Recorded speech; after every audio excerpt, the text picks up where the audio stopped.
Hello lovelies, welcome back to my channel and welcome to another Veggie Tips and Tricks video. Today I've done a little kind of get ready with me. It is going to be a voiceover one. I'm just trying out a makeup look. I can go through it more with you guys if you like it. I did put it over on my Instagram. I just thought I'd put it up here in case you guys were interested, but it really is just me messing around with the look, and I will probably tweak it a bit and then come back and actually show you guys how to do it. So make sure if you like this video to give it a thumbs up, subscribe and comment down below what you think of the look, and if you'd like to know how I do the hair, let me know as well. But recently I did a 1930s lookbook for the World Cycling Revival in collaboration with House of Foxy, and I just really love the 30s look, and I think in summertime there's lots of like flowy kind of 1920s and 30s clothes that is really great for summer weather, so I thought I would muck around with the hair and makeup. So without further ado, I'm going to get into the get ready with me and you guys can see what I did to create this look. So I've already put a pretty simple base on. I've picked a foundation that is slightly lighter than my current colour, so this is my winter foundation. It's just Tarte, and it's the Tarte Maracuja clay-based foundation, but it doesn't really matter. You just want to go a shade that's ever so slightly paler than your skin just to get that kind of ghostly 20s 30s look. And then I'm going to go in with lips, rouge and eyes. So I started with a little bit of blush. Unlike a 40s look, which would aim sort of in a diagonal motion up towards your temple, I've gone more central and circular with this. And I'll add more later because I just want to see how it balances out with the rest of my makeup look. Then I started on creating the thin arched brow that was popular in the 1930s, and to get the length of the brow, like where I should start and where I should finish it, I simply used the iris of my eye to line up the center point, and then I followed the angle of the underside of my eye to get the outer point and filled it in from there.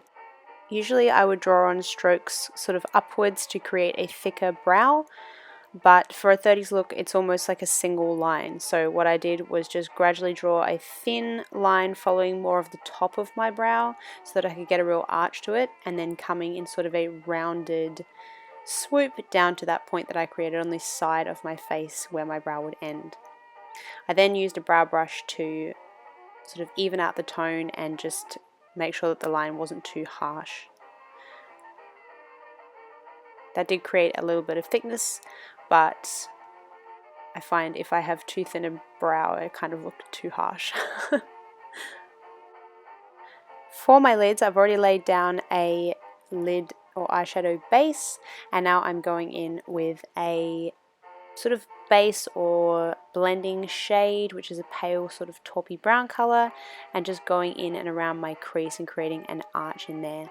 The eyeshadow was very much following the shape of the brow bone and following the shape of the eyebrows, so rather than swooping out like the 1940s did, I'm going for more of a sort of rounded halo effect on my lids. I'm now filling it out with a dark brown and just going quite bold and arched, and leaving my lids bare for the time being. Now I'm just going through and blending the colour out or smoking it out and up toward my brow bone. Not all the way to the top, I still want a little bit of highlight underneath my brow, but just kind of evening the tone out. I then also went underneath my eye, just continuing the same colour to give me that really sort of smoky, deep set eye that was popular in the 30s. Now I'm going in with a paler colour, it's almost like a creamy white colour on my lids. So there's a bit of contrast there so that it makes the socket of my eye look really deep, and then my lid pops out a little bit, and I'm just evening it out and just blending it in on the bottom there with the dark shade that I've already popped on. Now I'm going to go in with a small flat angled brush and just go in with that dark chocolate colour that I used on my crease line, but put it on quite thickly along my lash line. The angle brush just allows me to have a lot of precision and keep it nice and thin like an eyeliner, but I'm using powder here.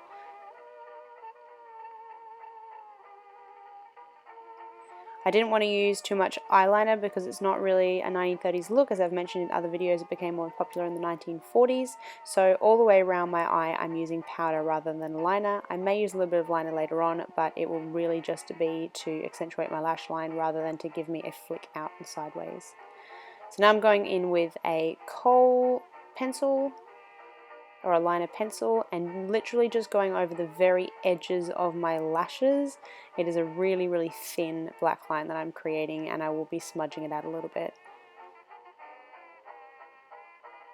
This is just so that when I put my lashes on, you can't see the joining point of my lashes. It's not to create a winged liner or anything like that. It's literally just to blend my false lashes to my true lashes. Now I'm popping on my falsies. This is just a pair from Superdrug. I'm not going to lie, I really wasn't happy with the quality of these lashes, and I've cut a lot of the process of putting them on out of this video because I had to do it so many times because the lashes really were terrible quality. But in the end it worked out okay. A little bit of glue in your eye never hurt anyone.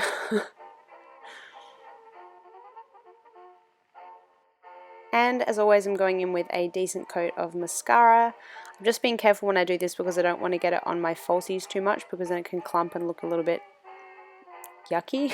But I'm just trying to connect my true lashes to my false lashes and then putting a nice thick coat on my bottom lashes. Again, you want that kind of deep, sultry, dark eye really popping for a 1930s look, and those long curling lashes. And your lashes want to go all the way across your eyes from the inside to the outside. The lashes were wide and thick, giving you that kind of doe-eyed look, and then with the deep sunken eye.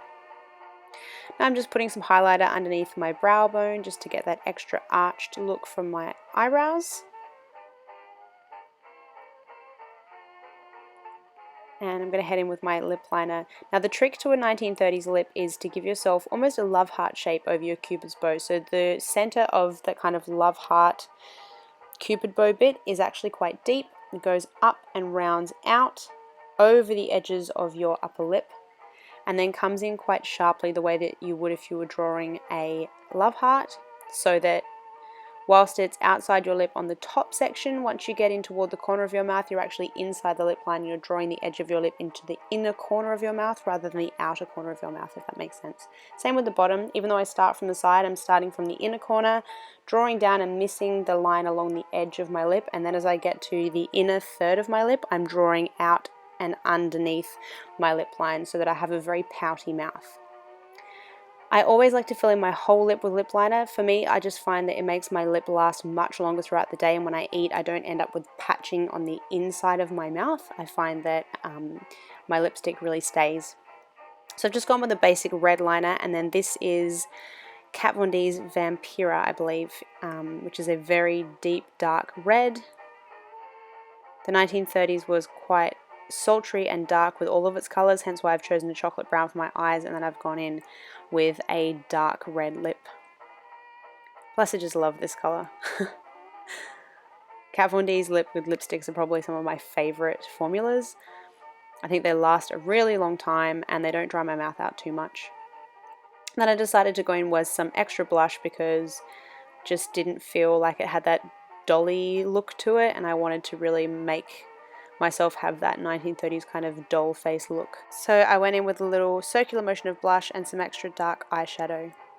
And this is the final look, guys. Very Cupid doll, very 1930s sultry. I hope you like it.